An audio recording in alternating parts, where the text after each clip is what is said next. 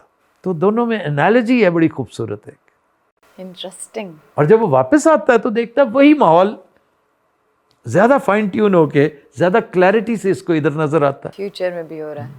تو وہ شخصیت کون ہے؟ نہیں تو یہ راز ہے نا, رہنے دے ذرا, میں دس دیا باجی. کھلوتا رکھ. اچھا سر، جیسے اب آپ بھی اسکرپٹ رائٹنگ کر رہے ہیں، میرے کو پوچھ رہے ہو؟ آفتاب صاحب سے پوچھ رہی ہوں. جی جی پوچھو. جیسے اب آپ بھی اسکرپٹس لکھتے ہیں تو پاکستانی رائٹرز میں آپ کو کون پسند ہے؟ یہ اچھے ہیں, اصغر ندیم سید, خلیل الرحمان قمر, عطا اللہ قاسمی. اور قاسمی صاحب نے تو اب عرصہ ہوا نہیں لکھا. یہ جو نیو جنریشن ان میں کسی کو نہیں جانتا. کوئی ڈرامہ آپ کی نظروں سے لیٹسٹ گزرا ہو نہیں, جو پسند آیا ہو؟ جستا جستا دیکھتا رہا ہوں لیکن کوئی خاص وہ نہیں. میں منٹو کوئی نہیں اور ڈرامہ ویکھیا جی. میں منٹو کوئی نہیں. منٹو کوئی نہیں. وہ کیڑا رائٹر ہے جی بام جی؟ خلیل الرحمان نے لکھا ہے. خلیل الرحمان ہی کا ہے. خلیل الرحمان اچھا, بہت عمدہ رائٹر ہے. اور سر وہ کیچی سٹوریز جیسے ہوتی ہیں نا جو لوگوں کو اٹریکٹ کر لیں یا کیپٹیویٹ کر لیں. نباز ہوتا ہے نا رائٹر, نباز ہوتا ہے, اس کو پتہ ہوتا ہے کہ میری جو کلائنٹل ہے وہ کیا مانگ رہی ہے. ایگزیکٹلی. بھائی جی 12:49 ہو گئے تو کی کرا ہوں. تو سا کیا سی 12:50 تو میں یاد کراں. کیا پتہ نہیں کچھ آ کیا سی. اچھا سر, ویسے یہ اتنی بحث کرتا ہے, آپ کو اس کی بحث پہ غصہ نہیں چڑھتا؟ میں چھوٹا برا ہے نا انہاں دا, نکا برا بھی ہے, انہاں دا خادم بھی ہے, انہاں دا نوکر بھی ہے, تابع دار پولیس بلاؤن لگے. خبرہار سمندر پار. Welcome back. جی ڈاکٹر صاحبہ. خبر ہے کہ ماں نوزائیدہ بچی کو فریج میں رکھ کر بھول گئی. ہیلو, یہ یقیناً پاکستان دا واقعہ ہوئے گا قریب قریب کیونکہ اتنا سٹریس پیپل پاکستان چ ہوندے نے. کیوں جی پین صاحب؟ بالکل صاحب. ببو ابھی تو شروع ہوا ہے سیگمنٹ. نہیں میں نے تو ان سے انگارہ لیا نا. پنجابی چ کہتے ہیں کہ ہوں ہاں کری دی, یہ ہوں ہاں نہیں کرتا ہے, پینپ منہ کرتا ہے. لیکن سر یہ پاسبل کیسے ہے؟ دیکھو نا کتنی عجیب بات ہے کہ بچی کو فریج میں رکھ کر بھول گئی. بچی فریج میں رکھنے والا آئٹم ہے. جیسے یا تو نا کہ بہت پری آکوپائڈ مائنڈ ہو, مطلب 1000 چیزیں ہاتھ میں اور نہیں سمجھ میں آیا, یا بے تحاشا گھر میں کو 12-13 بچوں کی لائن لگی ہے. ہوا سٹریس ہوتی ہے نا, مطلب زچگی کے بعد جو ایک کیفیت ہے. بیبی بلوز ہوتے ہیں یا پوسٹ پارٹم ڈپریشن. بس اسی ڈپریشن میں وہ کہتی میں اپنا کام کر رہی تھی, وہ میرے ہاتھ میں تھی, فریج کھولا, فریج میں رکھ دیا, وہ شکر ہے فریزر میں نہیں رکھ دیا, تو وہ آ کے دیکھا بچی کدھر گئی. سب تلاش کر رہے ہیں گھر میں, بچی کدھر ہے, ادھر ہے ادھر ہے. فریج میں سے عام طور پہ فریج بند ہو تو آواز کیسے آ سکتی ہے؟ وہ بچی رو رہی تھی اندر, اس کے رونے کی آواز باہر آئی. پہلے کتنی دیر لب نہیں رہی ہونی. جی جی جی. تو سر یہ ویسے واقعہ ہے کہاں کا؟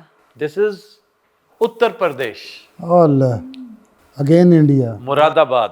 سب بچی بچ گئی نا اس لیے کہ نیلی سی ہو رہی تھی بیچاری. انہوں نے کہا اگر یہ فوراً نہ اس کو میڈیکل اٹینشن ملتی, ایڈ ملتی, تو یہ گئی تھی. ہائپوتھرمیا اتنا سے تو بچہ ہوتا ہے ویسے ہی. ہائپوتھرمیا کی بس قصب پہ تھی. ڈاکٹر صاحبہ پاکستان میں پوسٹ پارٹم ڈپریشن کو سیریسلی نہیں لیا جاتا. پاکستان کا مسئلہ یہ ہے, یا پاکستان کا ہے کہ ہمارا جنرلی مائنڈ سیٹ یہ ہے کہ اگر کوئی مینٹل ڈس آرڈر ہے نا, اس کو ہم جب تک نظر نہ آئے, ہم کہتے ہیں اکثر ڈرامہ کر رہا ہے یا کسی چیز کے لیے بہانہ کر رہا ہے, بہت مشکل سے اب پھر بھی تھوڑا سا ایکسیپٹ کرنا شروع کیا ہے, ورنہ کہہ دیتے ہوتے تھے یہ پاگل ہے. کاؤنسلنگ بھی لیں, سائیکالوجی سائیکیٹرسٹ کے پاس نہ بھی جائیں, کاؤنسلنگ کو بھی کہتے تھے ہم ہی پاگل ہے تو نہیں کر رہے. لیکن اب تو بہت زیادہ پہچانا جانا مانا جاتا ہے, بیکاز یہ بہت سیریس چیز ہو کے آگے آتی ہے کہ ٹریٹ نہ کی جائے. تو مطلب ایک ہلکا پھلکا, جیسے میں نے کہا بیبی بلوز ہیں, چلو وہ ہفتہ 2 ہفتہ رہتے ہیں, لیکن اگر ڈپریشن ہو رہا ہے جو پوسٹ پارٹم ڈپریشن ہے, اس کو ایڈریس کرنا بہت ضروری ہے. میں نے ویسے دیکھا ہے کہ یہ جو سائیکالوجسٹ ہیں, سائیکیٹرسٹ ہیں, یہ بہت میٹر کرتے ہیں. سب بہت یہ زیادہ. جو کاؤنسلنگ ہے نا, It really helps. اور سر آج کے دور میں جتنا اسٹریس چل رہا ہے نا ہر لیول پہ, یہ نہیں ہے کہ صرف بڑوں کو یا بوڑھوں کو, ایون گروئنگ اپ بچے جو میں حیران ہوتی ہوں کہ ہمیں تو کبھی احساس بھی نہیں ہوا تھا, لیکن آج کل ٹین ایجرز بھی جب ڈپریشن کی بات کرتے ہیں نا یا لو موڈس کی, تو کرنا چاہیے ایڈریس ان کو, ان کے لیول پہ بہت زیادہ چیلنجز کا سامنا رہتا ہے. ایک نئی تحقیق کے مطابق یہ صرف خواتین تک محدود نہیں ہے, یہ مردوں میں فادرز کو بہت زیادہ ہو رہا ہے, جس میں جب بچے کے فوراً بعد انہیں لاس آف انکم کے پرابلمز آتے ہیں, ماں اور بچے کو ان کی دیکھ بھال کے حوالے سے ڈپریشن ہوتا ہے, ایکسپینڈیچرز ہوتے ہیں, ہاسپٹل بذات خود ایک اچھا خاصا وہ سارا سلسلہ. لیکن بات توکل کی ہے, آپ جتنے بے توکل ہوں گے اتنی پریشانی زیادہ ہوگی. یہ والا بھی ایک فیکٹر ہے, لیکن پھر یہی بات آ جاتی ہے کہ میڈیکلی بھی ان چیزوں کو, مینٹل ڈس آرڈرز کو ایڈریس کرنا چاہیے. اب سم ٹائمز یہ فرسٹ بورن کے ساتھ بھی پیرنٹس کو ہوتا ہے. دیکھیں فرسٹ بورن بذات خود ایک بہت بڑا چیلنج ہے, ایک نیا چیپٹر کھل جاتا ہے لائف میں. جیسے شادی ہے نا, اسی طرح فرسٹ بورن ہے, آپ اس کے لیے کئی دفعہ تیار ہی نہیں ہوتے. یہ بھی ایک طرح کا شوق ہے. اور سر چونکہ آج کل وہ پرانے زمانوں والی جوائنٹ فیملی سسٹم بھی نہیں ہے نا, ساری چیزیں آپ نے ایک دم سے خود کرنی ہے. لائف آپ کا 180 this is very very important. Life 180 degree کا چینج لے رہی ہے. آپ کا سلیپ سائیکل ڈسٹرب ہو رہا ہے, آپ کے اوپر ایکسٹرا ڈیوٹیز آ گئی ہیں, آپ کے اندر ہارمونل چینجز بھی آ رہی ہیں, آپ کے اوپر ورک لوڈ بھی بہت زیادہ آ گیا, اخراجات بہت زیادہ آ گئے ہیں. سو یہ ملٹی فیکٹر چیز ہے جس کو نہیں ہم اگنور کرتے. لیکن خیر اب آئی ڈونٹ تھنک کہ اتنی اویئرنیس آ چکی ہے کہ لوگوں کو پتہ ہے وہ ساری اپنی جگہ پر. لیکن جتنا بھی کوئی ڈپریشن میں ہو, جتنا بھی کوئی اینگزائٹی کا شکار ہو, میں سمجھتا ہوں پاگل پنے کی آخری سٹیج ہے کہ بچے کو فریج میں رکھو اور بھول جاؤ. بہرحال یلو شرٹ اچھی لگ رہی. یہ شرٹ نہیں ہے, سویٹر, یہ پول اوور ہے. کیوں جی, اپنا بیٹھے بیٹھے نام ہی بنا لیں. یہ پول اوور ہے یعنی کہ کسی نے ایگری نہیں کرنا. امان اللہ کہندا یہ دماغ چ پہلا نہیں ہے, انہیں نہیں کہنا. کہندا چنگا بھلا بیٹھا ہوتا ملازم آ کہندا سر روٹی کھائیں گے, نہیں کہندا جنوں واپس جا رہا فیس چینج ہوتا ہے تو روٹی کا پوچھ رہے ہاں لے آؤ. کافی دن ہو گئے کوئی اچھا شعر کانوں کو گراں ہوا ہے. اوہ گراں گزرا کا آپ کو پتہ مطلب کیا ہوتا ہے؟ کانوں کو نہیں بخشا, خود کو ترتیب دیا آخر کار اثر نو. واہ واہ واہ, خود کو ترتیب دیا آخر کار اثر نو. واہ, زندگی میں تیرا انکار بہت کام آیا. واہ واہ واہ, کیا کہنے, کیا کہنے. بابو کبھی آپ کو ڈپریشن ہوا ہے؟ بہت زیادہ. کیا, کس بات پہ؟ زندگی کے اتار چڑھاؤ ایسے ہیں کہ انسان کو ڈپریشن ہو جاتی ہے, کچھ نہ کچھ کبھی نہ کبھی. ڈاکٹر پھر صاحب بابو کیا کرتے ہیں, کوئی ہیلپ لیتے ہیں یا خود ہی آپ ہی؟ نہیں, میں کمرے میں بیٹھ کے روتا ہوں. شیئر کرنا چاہیے بابو, شیئرنگ سے کس کے ساتھ؟ کسی سینسیبل بندے کے ساتھ جو اچھا مشورہ دیتا. اچھا جی, چلو ٹھیک ہے. آفتاب صاحب کے ساتھ شیئر کر لیا. لے شاوا, میری سزائے موت. اور چھوڑو, ٹینشن نہ لیا کرو, 500 کلومیٹر اس طرح بھاگو. چلو چلو شوز میرے پہن لو, پہنچا دینا. سر آج کل ینگسٹرز جو ڈپریشن سے گزر رہے ہیں یا ڈپریشن فیس کرتے ہیں, اس کی وجہ کیا ہے؟ خدا شناسی کم ہے ان میں, وہ اتنا زیادہ جانتے نہیں ہیں, اپنے کریٹر کے ساتھ ان کا کنیکشن نہیں ہے تگڑا. سر ویسے اتنی ینگ ایج میں نہیں ہوتا, یہ زندگی سکھاتی ہے, زندگی اپنے کریٹر کے پاس لے کر آتی ہے. آج کل چیلنجز بہت عجیب و غریب ہو گئے ہیں. چیلنجز ہر دور میں رہے ہیں, مجھے لگتا ہے مختلف, آپ کو مختلف لگتے ہیں, نئی جنریشن کے لیے تو وہی ہیں جو ہے, تو اس لیے. لیکن سوشل پریشرز, اسکول میں پڑھائیوں کی چیزیں, یہ سب ہوتی تھی اس دور میں بھی. اسکول تھا, social pressure, peer pressure and پڑھائیاں, سارا کچھ ہوتا تھا. صرف یہ ہے کہ پہلے کچھ تھوڑی بہت کمپنی میسر آ جاتی تھی, بزرگوں کی ایسی کمپنی کہ جو تھوڑی سی روحانیت کی طرف لے جائے, تھوڑی سی اسپرچویلٹی کا مارجن مل جاتا تھا. اب اسپرچویلٹی سے ڈیوائڈ ہے. یہ جو ماڈرن لائف ہے نا, ہر ایک کی یہ اسپرچویلٹی سے آ رہی ہے.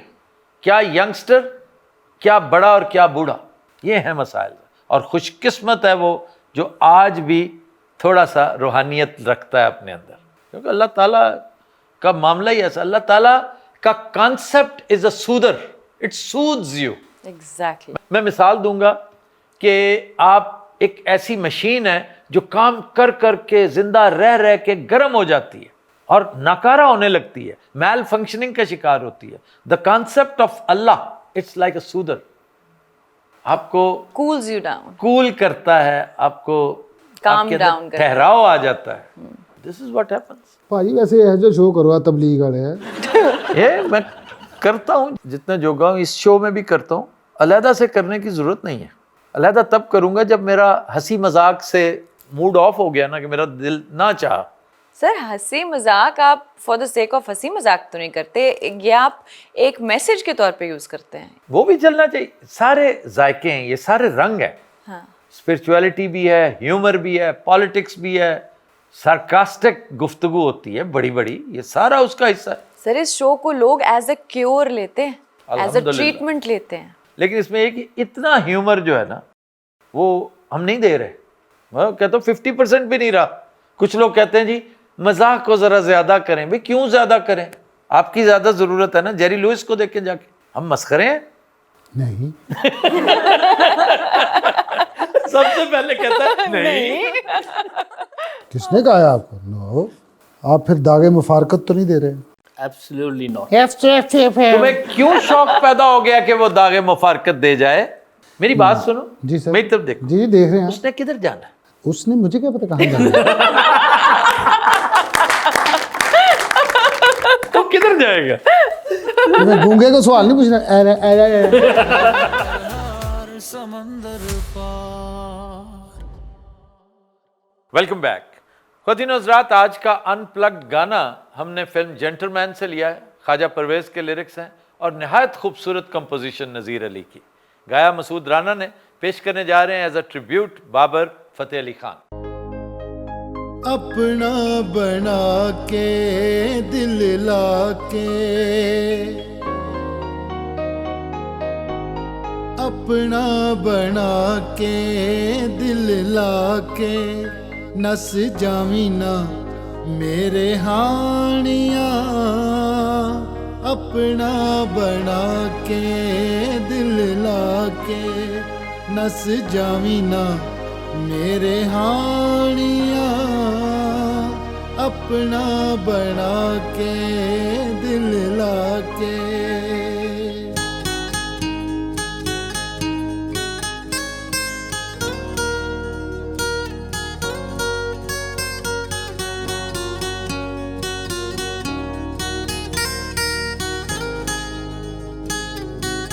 پیار والی کھیڈ دے اولڑے اصول نے,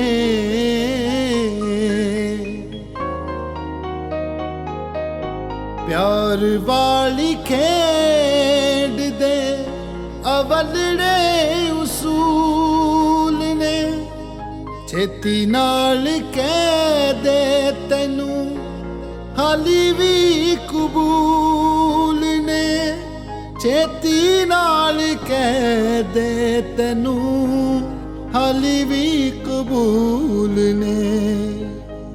دل میرا کھو کے وکھ ہو کے, تڑپاویں نہ میرے ہانیاں.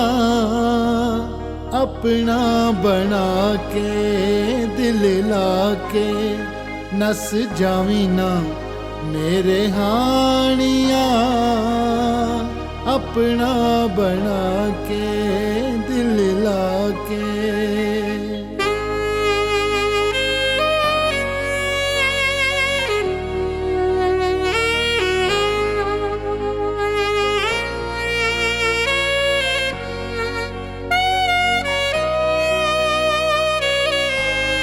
بھول کے بھی جے کدے دل ساڈا توڑیا,